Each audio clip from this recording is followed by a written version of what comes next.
It's a great day to grow your business. I'm Victor Holman, CEO of Lifecycle Performance Professionals, and today I'd like to talk about goal-focused organizations and how you can become one. Goal-focused organizations are goal-driven and they perform at a high level. In order to be a goal-focused organization, you must first put goals at the center of your organization's management processes.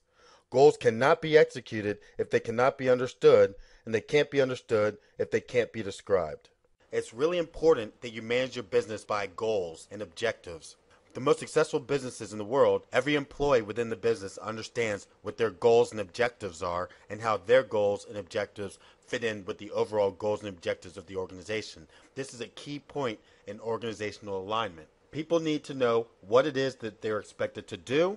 They need to know why it is they're expected to do it, and they need to know when it is that they're expected to do it, and they need to know to what standard of quality. Sometimes I ask managers when I am coaching them, I say, how many of your staff know exactly why they're on the payroll? How many of them know exactly what they're supposed to be doing and to what standard and what is the most important use of their time and how what they're doing fits into the overall goals and objectives? And most managers and business owners that I ask this to, they kind of just have to say, well, I can't really say they do know. And one of the greatest deficiencies in management is that we don't tell people what to do and we become upset because they don't do it. Goals activate the positive mind and release potential. We find in studies that there's two qualities of outstanding leaders in industry. A lack of clear goals and clear output responsibilities is one of the key reasons for business failure. And another key reason for irritation in the workplace is lack of recognition. Lack of recognizing people for doing a good job. See, if you don't reward people when they do a good job, then why should they do it again? And of course, that's pretty much how people think, and that's how they respond. So when you have high consideration, which means that you give plenty of recognition and feedback, and you have high structure, which means that people know what's expected, you're harnessing the two greatest demotivators, and you're turning them into motivators. Tell people what's expected of them. Tell them every day. Tell them why. Tell them what you want to accomplish. And tell them who it's going to affect. Remember, the more the person can be working towards the clear, specific goals and part of achieving the overall objectives of the organization, the more excited they are, the more commitment they have, the more enthusiasm, the more energy, and the more greater the output. So, the keys to creating a goal-oriented business, number one, is management by values. This is a new concept in management. Basically, it says that you and I make all of our decisions and organize all of our actions on the basis of our values, and that our values really form the core of what we're doing. Our values form the core of how we feel about ourselves and how we relate to our world. And so successful organizations are those where the people know what their values, their goals, and objectives are. All right, another key is management by objectives. And this means that you manage by giving people very clear objectives to accomplish. So values are the reasons why we're doing it. Objectives are the what of what we're doing. And in management by objectives, the basic rule is this. Make it crystal clear what you want people to do. Give them the necessary resources to do it. And then let them decide how they're going to accomplish it. Only coming back to you if they need advice and feedback to improve. Next is management by responsibility.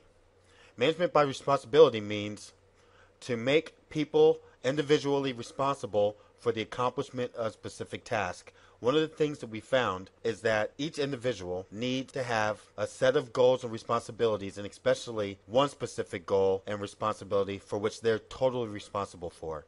Each person has to have an output responsibility that's clearly defined, measurable, and time-specific. It should be realistic, believable, and achievable, and it should be moderately challenging and have at least a 50% probability of success. People need goals that are challenging, and they need to be made responsible for the accomplishment of challenging goals. And people who do not have challenging goals or who are not giving total responsibility to the job do not feel excited and cannot get fully excited in their work. Emotional involvement and commitment to goals is directly proportionate to people's ability to participate in the setting of the goals. For many years, I was a project manager for large organizations and agencies, and it was my responsibility to make sure that all their projects were running on time and things got completed within schedule and within budget. And what I learned was that pretty much no matter what time frames you set, no matter how much you challenge your employees, they're going to be able to find a way to come through. And what I've also learned is that if you give them too much time to do something, they're going to take every minute of that time to get it done. And if you give them tighter deadlines, they're going to find a way to get it done as well. The next one is management by participation. And this means that when you're setting the goals, the people you expect to achieve the goals, they're involved in the discussion as to the how and the where. They're involved in the kickoff meeting. They know fully what the scope of their task is, and we know that the amount of involvement they have in identifying the scope, the greater chance they have of completing the task. And this is an important thing to remember. The more that you involve employees in them developing the plan on how you're going to get things done, the greater the chances they're going to get it done, and they're going to get it done correctly, and they're going to be motivated to do a good job in it. But when you sit on your own and you get with a group of executives and stuff, and you guys decide a plan, and you decide how it's going to be done, and you decide when it's going to be done and all this, and then you just throw it to somebody and tell them to do it, they're much less motivated to get it done, and there's a less chance that they're going to get it done on time. And this goes back to our thing about responsibility.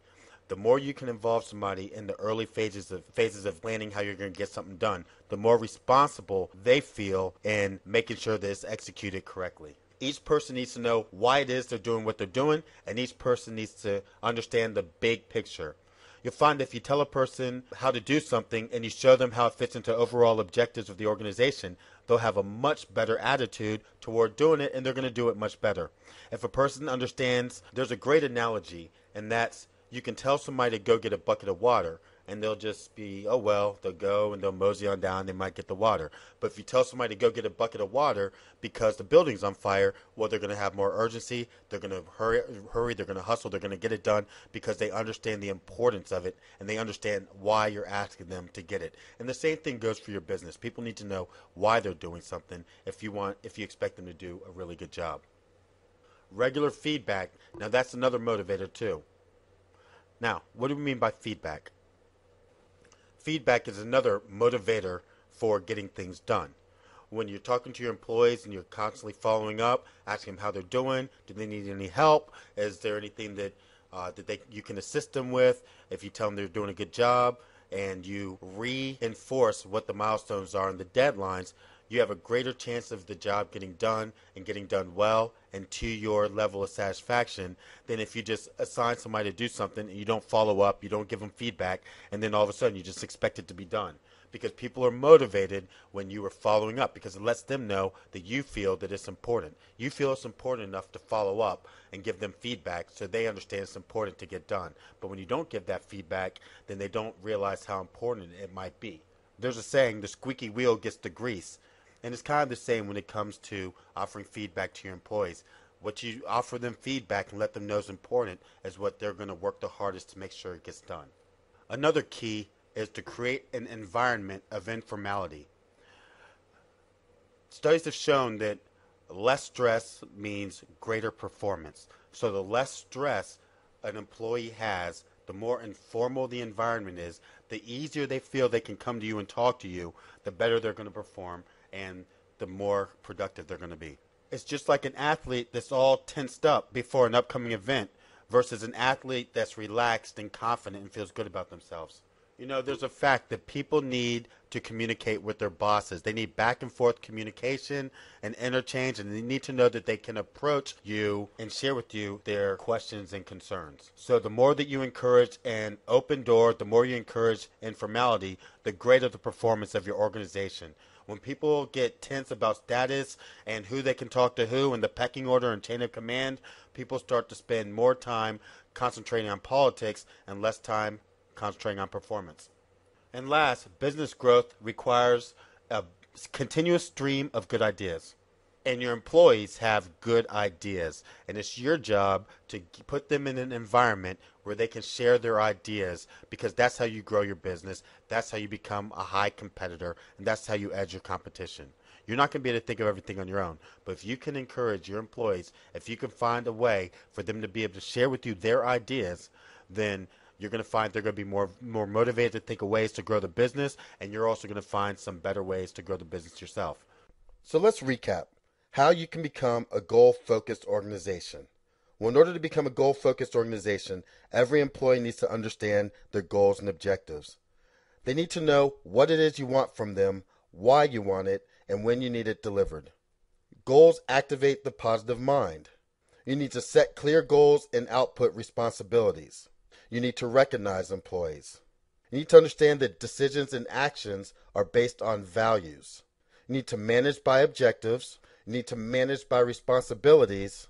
You need to manage by participation, provide regular feedback, create an informal environment, and solicit ideas from your employees. If you do these things, you'll become a goal-focused organization.